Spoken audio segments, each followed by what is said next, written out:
एक बार की बात है, राजा अकबर सोकर उठे थे।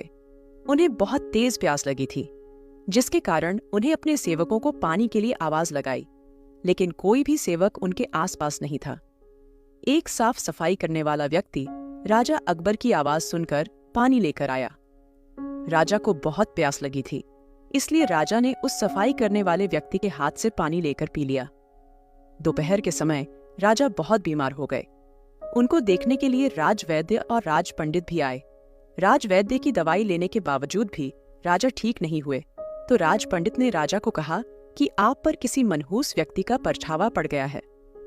राजा को यह बात सुनकर ध्यान आया कि उन्होंने सुबह सफाई करने वाले व्यक्ति के हाथों से पानी लेकर पी लिया था। उन्होंने सोचा, यह जरूर उसी का परिणाम है। राजा ने उस व्यक्ति को बंदी बनाकर मृत्युदंड की सजा देने को कहा। जब बीरबल को राजा के स्वास्थ्य के बारे में पता लगा, तो वह भी उनका हालचाल जानने के लिए अकबर के पास गए। वहां जाकर बीरबल को सारी बात का पता लगा कि राजा ने सफाई करने वाले व्यक्ति को मनहूस कहकर मृत्यु दंड की सजा दी है।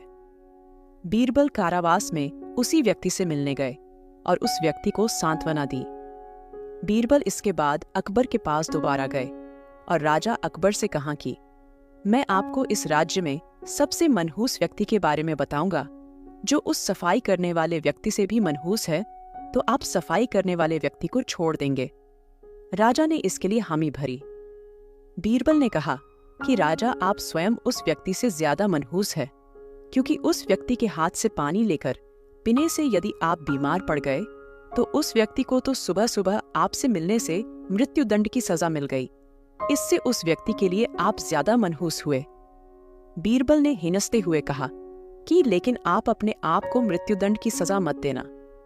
यह कहकर बीरबल हंसने लगा। अब अकबर को भी अपनी गलती का एहसास हो गया था। उन्होंने उस सफाई करने वाले व्यक्ति को छोड़ने का हुक्म दिया। इस तरह बीरबल की चतुराई के कारण उस व्यक्ति की जान बच गई। इस कहानी से हमें यह शिक्षा मिलती है कि हम अपनी सूझबूझ से किसी भी मुसीबत का हल निकाल सकते हैं।